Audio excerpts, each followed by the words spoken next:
रोज रात्रि शयन करा करके पुजारी लोग जाते, सुबह आकर के जैसे ही कपाट खोलते तो क्या देखते, जगन्नाथ जी के वस्त्र फटे हुए हैं, यहाँ से आंखों के पास में ऐसे छिल रही है जैसे मानो कहीं किसी ने कोई ठाकुर जी को बहुत ज्यादा कष्ट दिया है। पुजारियों ने निवेदन किया, भगवान ये आपके वस्त्र फटके से जाते हैं और आपके अंग प्रत्यंगों पर इतने कांटे क्यों लगे हैं? तो जगन्नाथ जी बोले जगन्नाथपुरी को एक माली है और उस माली की पुत्री वो किसी गुरुजन से गीत गोविंद सीख करके आ गई है। अब वो जब अपने वन में बैगन तोड़ने के लिए जाती है तब गीत गोविंद गाती है और उसको सुनने के लिए मैं उसके पीछे पीछे जाता हूँ। वहां इतने सारे कांटे होते हैं मुझे पता ही नहीं चलता, वो सब कांटे लग जाते हैं, मेरे वस्त्र फट जाते हैं। तब महाराज पुजारियों ने उस माली की कन्या को बुलवाया और श्री जगन्नाथ जी के सामने बैठाया, बोले अब यहाँ गाया करो गीत गोविंद। जैसे उसने गीत गोविंद गाया महाप्रभु जगन्नाथ जी झूमने लगे और झूमते झूमते पुजारी जी से बोले इसको लाओ मेरे हृदय से लगा दो।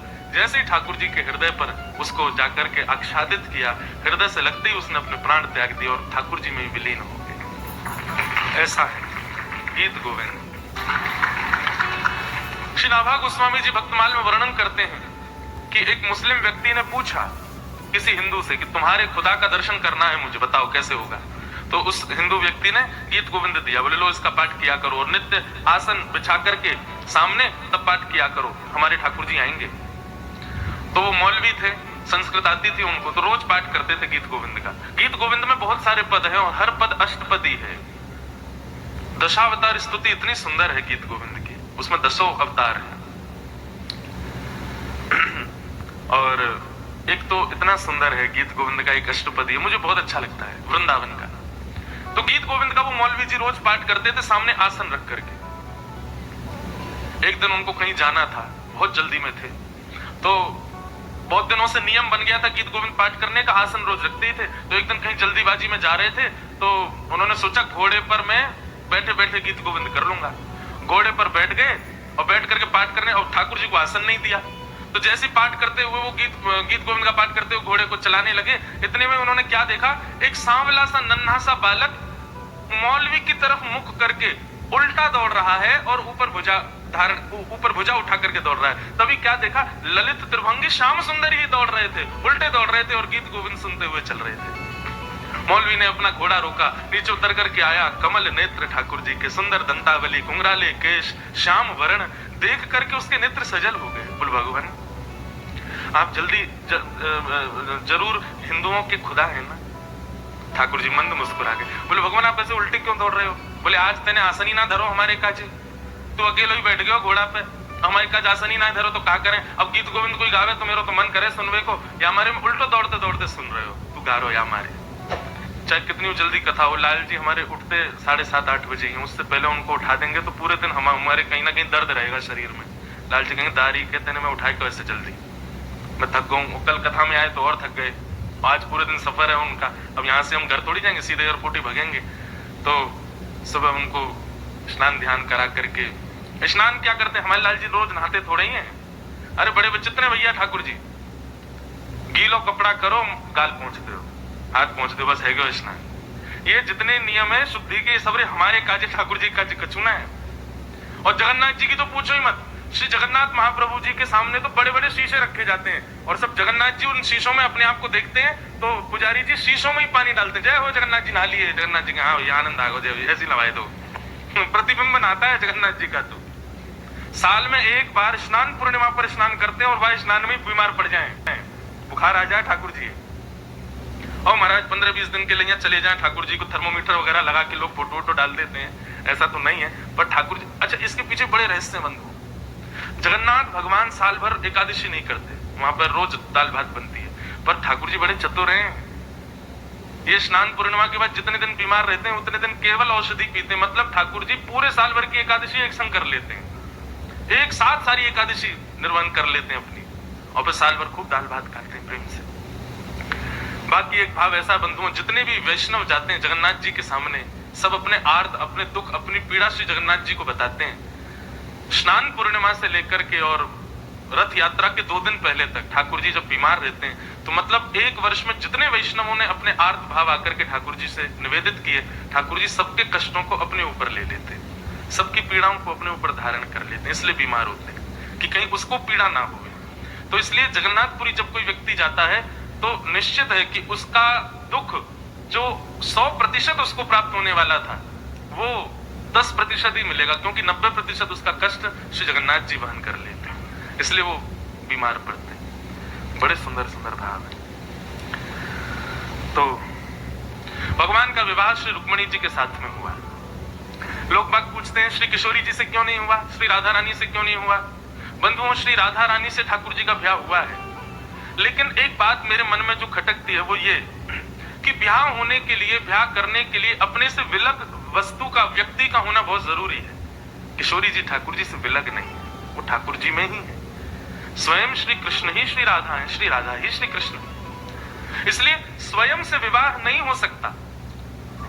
वृंदावन की रीति यही तो है कि श्यामा श्याम, आपको पता बिहारी जी जब प्रकट हुए थे तो ऐसे थोड़ी ही होते। स्वामी श्री हरदास जी निधिवन राज में रोज एक खाली कुंज को प्रणाम करते थे।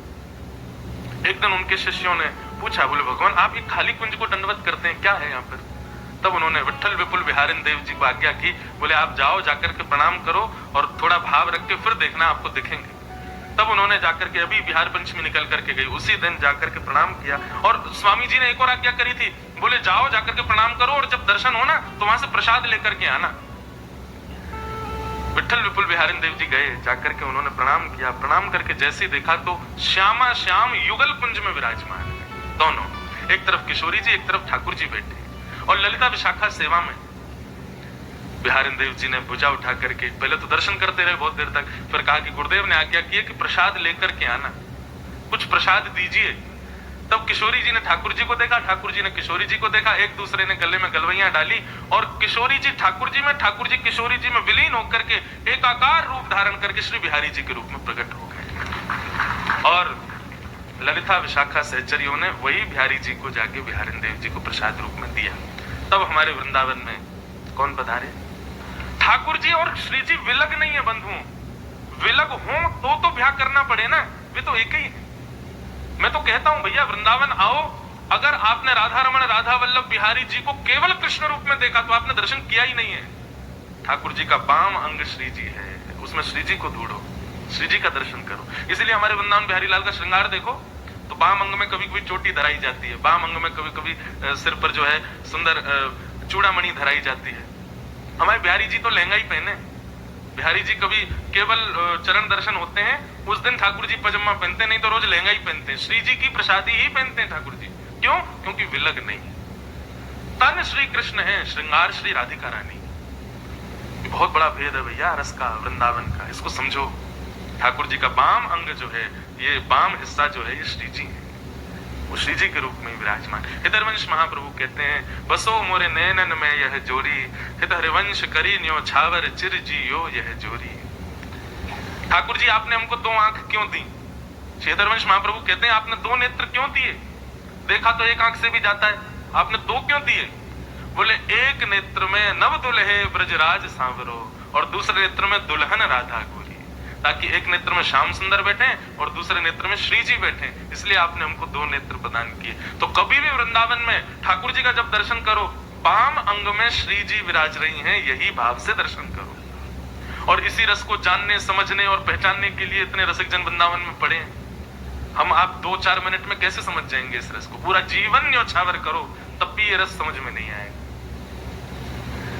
एक व्यक्ति बोला वृंदावन आ गए महाराज जी, पर यहाँ की परंपरा रीति रस समझ में क्यों नहीं आता? मैंने कि यही कृपा है कि समझ में ना आवे, समझ आ गया तो मैंने तुम्हारी योग्यता नहीं, फिर ना समझ ही बने रहो वृंदावन में। इस प्रकार फिर आगे कथा आती है। सूर्य ग्रहण के समय पर द्वारिका के लोग कुरुक्षेत्र गए और उसी समय सूर्य ग्रहण के समय पर ब्रजवासी भी कुरुक्षेत्र गए।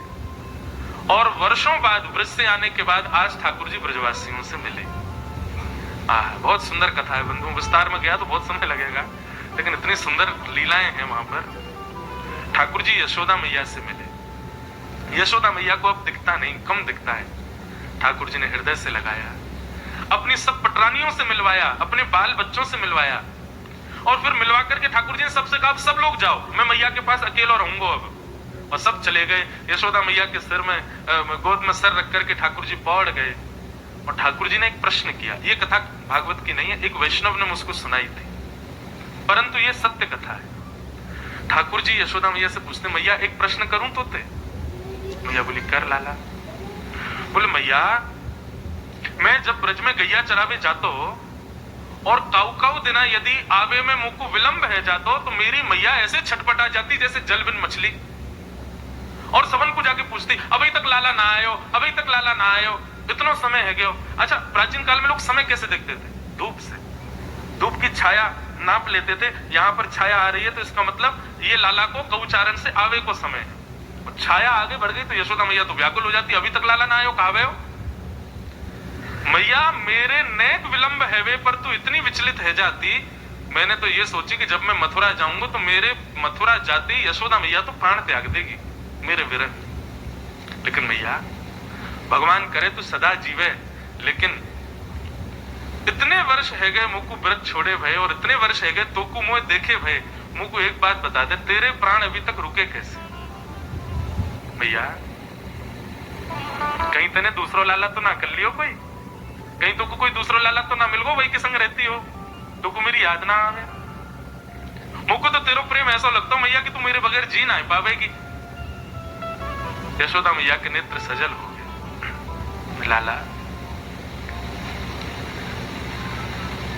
वास्तव में प्राण तो वही समय निकल जाते जा समय तू व्रत छोड़ करके गए हो, पर तेरो एक निगोरो रूप मेरे चित्त में बैठो है। मैं जब जब नेत्र बंद करूं तब तब तेरो वो रूप मुझको दिखाई दे। मैं तो प्रार्थना करूं कि ये रूप तेरो मेरे चित्त से चलो जाए, तू अंतर ध्यान है जाए मेरे हृदय से, तब मैं प्राण त्यागूं, नहीं तो तू तो सदा मेरे चित्त में रहे, यही मारे मेरे प्राण ना निकल रहे। लाला ठाकुर जैसे मेरी लीला को ऐसा कौन सा रूप है मैया तेरे चित्त में? यशोदा मैया बोली मुझको हृदय से लगा लाला, और मेरे हृदय में झांक के देख एक बार तेरो कौन सा रूप है।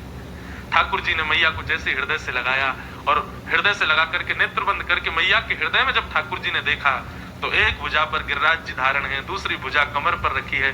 ठाकुर जी का ये गिरधर स्वरूप यशोदा मैया के चित्त में बैठा है। ठाकुर जी ने उस रूप को देखा, बोले लाला तेने 7 दिन 7 रात्रि तक गिरिराज जी धारण करके रखे, ब्रजवासी सो रहे खा रहे सब क्रिया कर रहे, लेकिन 7 दिन 7 रात्रि तक अपलक नेत्रन से यशोदा मैया लाला को देख रही है।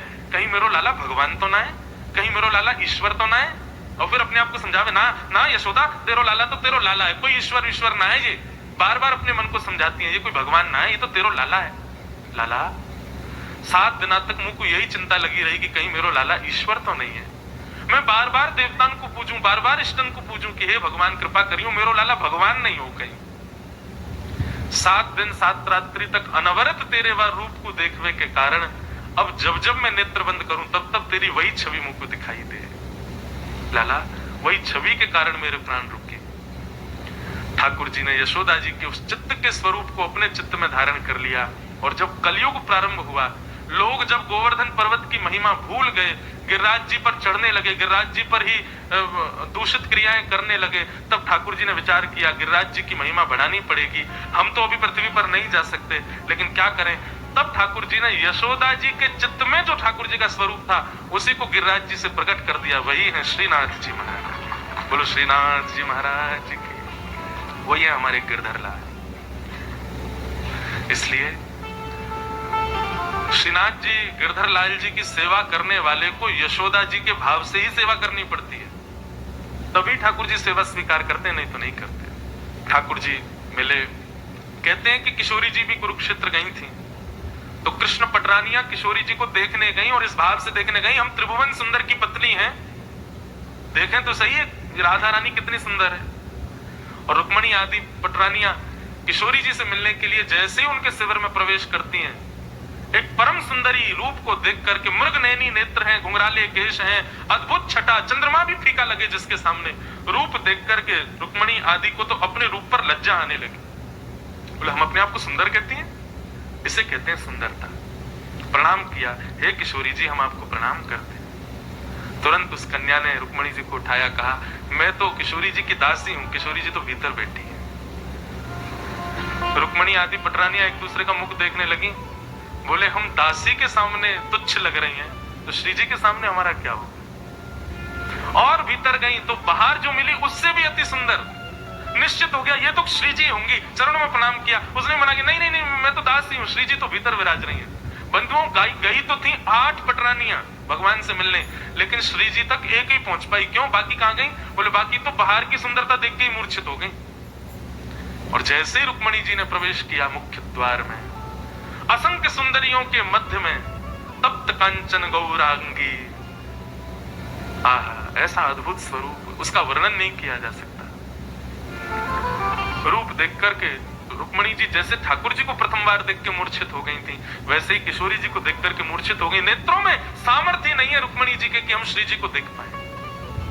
श्री जी ने अनुग्रह किया, तब रुक्मणी जी उनका दर्शन कर पाई, प्रणाम किया और कहा सदा के लिए आप चरणों में वास दे दो श्री जी। बंधुओं, श्री जी का रूप कैसा? हम इस जन्म में लाल जी को भले ही देख लें, श्री जी को नहीं देख पाए, हम में इतनी सामर्थ्य नहीं है। पर श्री जी का रूप कैसा है? जैसे किसी के रूप को देख करके आपके हृदय में कोई भावना उत्पन्न हो जाए, कोई विषय उत्पन्न हो जाए, पर श्री जी का रूप ऐसा है, आपके भीतर जितने अवगुण हैं, जितने दोष हैं, श्री जी की एक झलक देखते ही वो सारे दोष नष्ट हो जाएंगे। ऐसा श्री जी का स्वरूप है। वर्णन आता है, सबसे भयानक दोष व्यक्ति के भीतर है काम। श्री जी को यदि कोई देख ले तो उसके हृदय का काम ही नष्ट हो जाएगा। ऐसा रूप है श्री जी का। इस प्रकार कुछ लीलाएं सुनाई गई हैं। ऐसी श्री जी को हम बारंबार प्रणाम करते हैं। आगे भगवान के परम मित्र श्री सुदामा जी की कथा आती है। कृष्णस्यासीत् सखा कश्चित् ब्राह्मणो ब्रह्मवित्तमः विरक्तेन्द्रियार्थेषु प्रशांतात्मा जितेन्द्रिय। भगवान के एक सखा हैं जिनका नाम सुदामा है। अकिंचन निष्किंचन ब्राह्मण सुदामा अपनी पत्नी की आज्ञा मान करके आज द्वारिका गए। द्वारिकाधीश ने खूब मधुर स्वागत किया। स्वागत करके द्वारिकाधीश ने सब पटरानियों से मिलाया, पूरी द्वारिका का दर्शन कराया। सुदामा जी से कहा, भाभी ने मेरे लिए क्या भेजा? सुदामा जी बोले, कछु ना भेजो लाला। लेकिन सुदामा जी एक पोटली में चावल लेके गए थे, लेकिन संकोच कर रहे थे कहीं मेरी दीन दशा और इन चावलों की पोटली देख के कहीं कृष्ण को ऐसा ना लगे गरीब है, कुछ मांगने आया, इसलिए छुपा रहे थे। कैसी दीनता सुदामा जी की! पर ठाकुर जी ने पोटली छीन करके संपूर्ण वैभव उसका भोग लगाते हुए श्री सुदामा जी को प्रदान कर दिया। सुदामा जी लौट करके आए तो देखा सुंदर भवन खड़े हैं। सुदामा जी अपनी पत्नी से बोले, देवी अब तुम भवन में रहो, हम तो वन में जाके भजन करेंगे। जैसे सुदामा जी जाने लगे तो भवन के भीतर से आवाज आई। जैसे पलट करके देखा तो द्वारिकाधीश भवन में ही बैठे थे और सुदामा जी से कहते हैं, सुदामा जी, संपत्ति निश्चित है मेरे भजन से विमुख करती है, परंतु संपत्ति के ऊपर यदि मैं बैठा हूं तो वो संपत्ति भी भजन को बढ़ाने वाली होगी। संपत्ति केवल अपनी इच्छा पूर्ति लोक रंजन के लिए है तो वो संपत्ति मेरे भजन को घटाती है, लेकिन उस संपत्ति का प्रयोग यदि मेरे उत्सव, मेरी लीला, मेरी कथा के लिए किया जाता है तो वो संपत्ति लोक रंजन नहीं, वो संपत्ति नरकगामी नहीं, वो संपत्ति मेरे चरणों की प्राप्ति कराती है। आप कृपा करके संपत्ति को स्वीकार करो। सुदामा जी की मधुर कथा सुनाई गई। भगवान के संपूर्ण वंश को भगवान के बालकों के द्वारा किए गए दुष्क्रिया की वजह से श्राप लगा और ब्राह्मणों ने, संतों ने श्राप दे दिया कि तुम्हारा पूरा यदुवंश एक दिन लड़ता झगड़ता हुआ सब सर्वनाश हो जाएगा। ठाकुर जी के सन्मुख ही संपूर्ण यदुवंश का सर्वनाश हो गया। बलराम जी आज्ञा लेकर के क्षीर सागर में प्रवेश कर गए। शेषनाग हैं, ऐसे शेषनाग के अवतार श्री बलराम जी को हम प्रणाम करते हैं। ठाकुर जी ने मन में विचार किया, अब हमें भी लीला पूरी करनी है। वटवृक्ष के नीचे बैठ करके भगवान ने उद्धव, मैत्रेय मुनि और कुछ विशिष्ट जनों को भागवत धर्म का उपदेश किया। भगवान का ब्याह रुक्मणी जी के साथ में हुआ। आगे फिर भगवान का दूसरा विवाह जामवंत की पुत्री जामवती के साथ में हुआ। एक समंतक उपाख्यान यहाँ पर सुनाया जाता है। एक मणि थी सत्राजित यादव की। उस मणि की विशेषता यह थी कि वो हजारों किलो सोना रोज देती थी।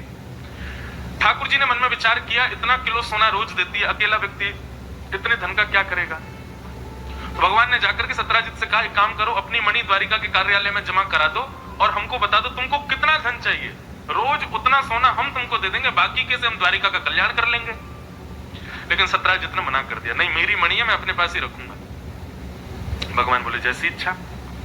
एक दिन सत्राजित का छोटा भाई प्रसेन मणि पहन करके द्वारिका में घूमता हुआ वन की ओर गया। शेर ने प्रसेन को मार दिया, मणि लेकर के शेर चला गया। एक भालू ने शेर को मार दिया, मणि लेकर भालू चला गया। बहुत ध्यान से सुनिएगा, मैं जल्दी जल्दी सुना रहा हूं, लेकिन बहुत अच्छी कथा है। मणि लेकर के भालू चला गया, शेर चला गया, लेकिन पूरी द्वारिका में हल्ला क्या मच गया कि 4 दिन पहले ठाकुर जी मणि मांगने गए थे और उसने देने से मना कर दिया, और आज उसी के भाई को ठाकुर जी ने अगवा करके उसको बंदी बना करके मणि चुरा लिए। पूरी द्वारिका ठाकुर जी पर उंगली उठाने लगी। ये संसार है बंधु। आपको पता है पृथ्वी का नाम क्या है शास्त्रों में? दुखालयम शाश्वतम। ये दुखालय है। भोजन कहां मिलता है? भोजनालय। पढ़ाई कहां होती है? विद्यालय। कार्य कहां किए जाते हैं? कार्यालय। भोजनालय में पुस्तक मिलती है कभी? नहीं। कार्यालय में कभी भोजन किया जाता है? नहीं। तो फिर दुखालय में सुख कैसे मिल जाएगा बताओ?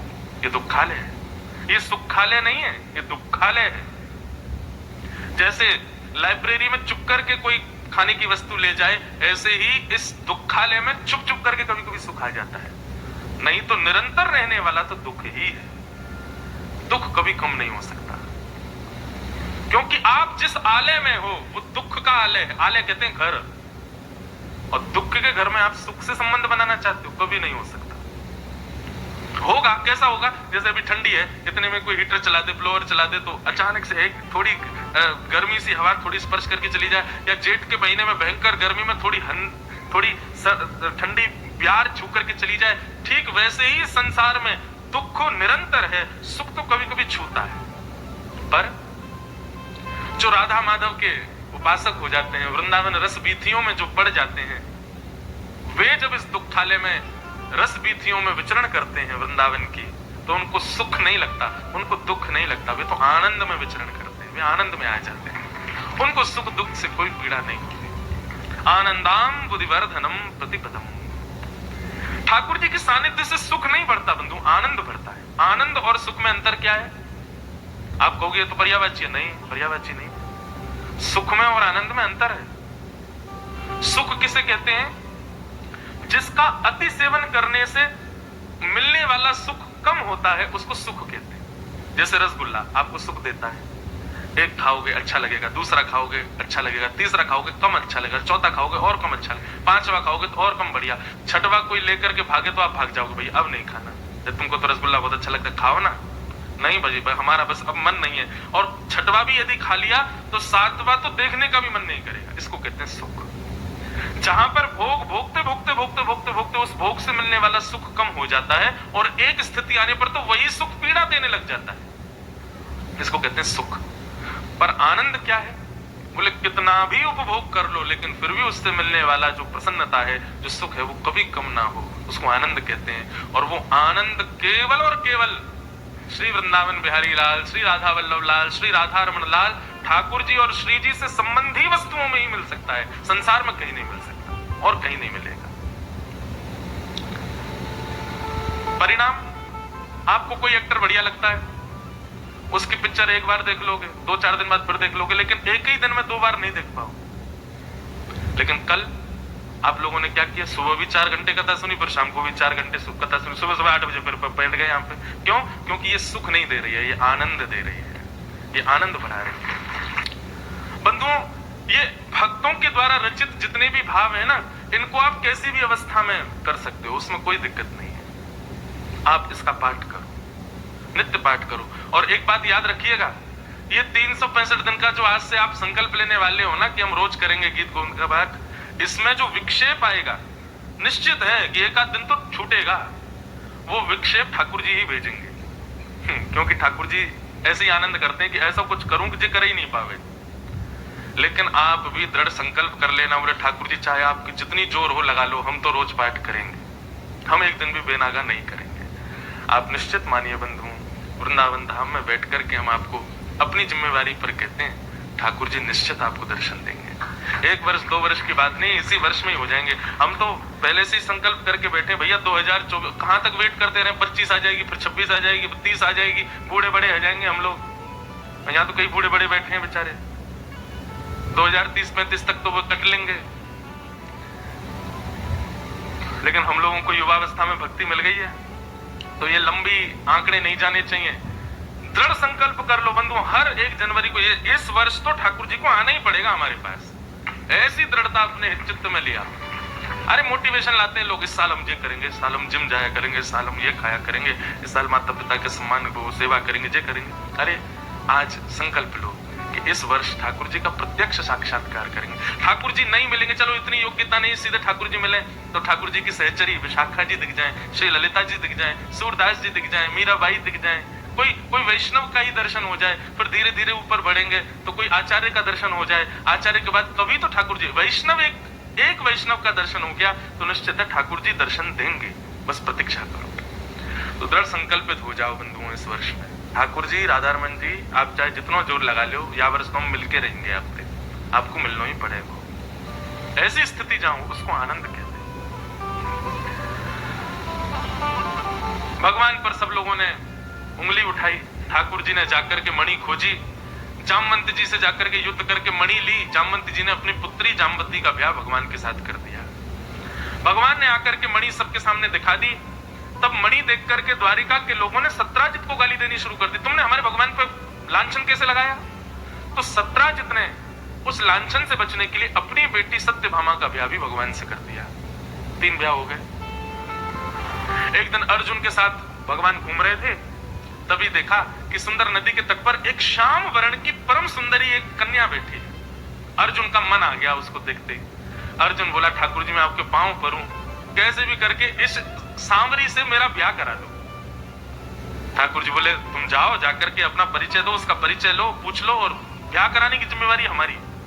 अर्जुन बोला, वचन दीजिए मैं ब्याह करा दोगे ना इससे मेरा? बोले बिल्कुल कराएंगे।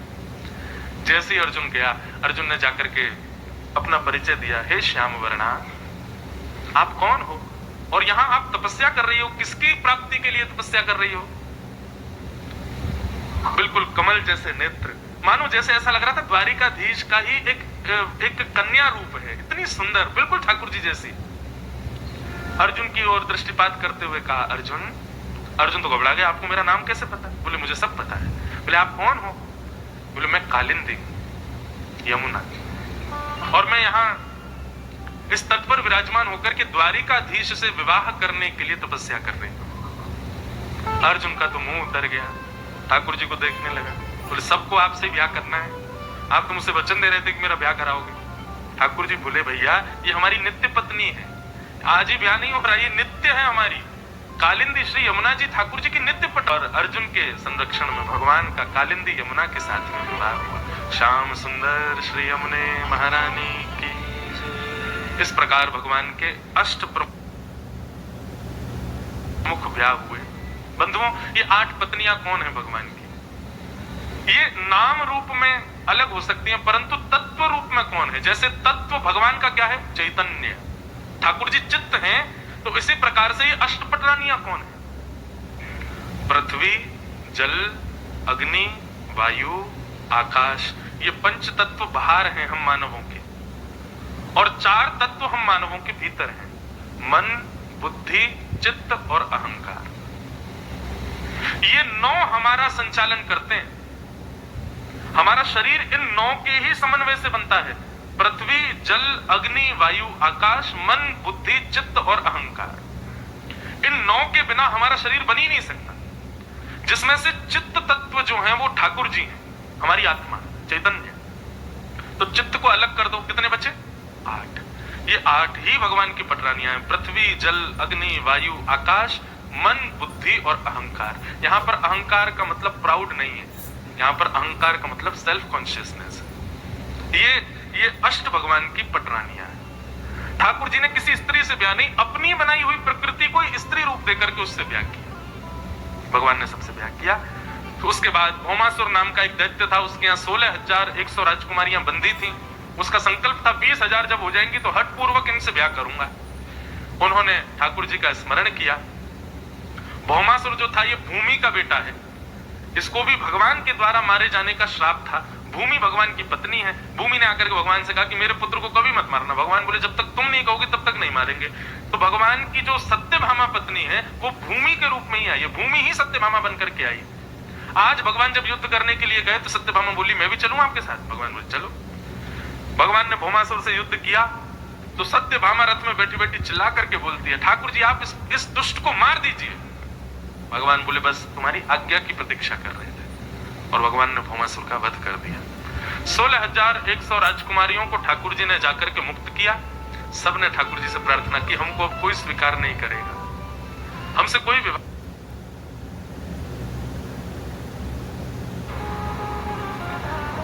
ठाकुर जी के प्रति भी कभी कभी क्रोध आता है।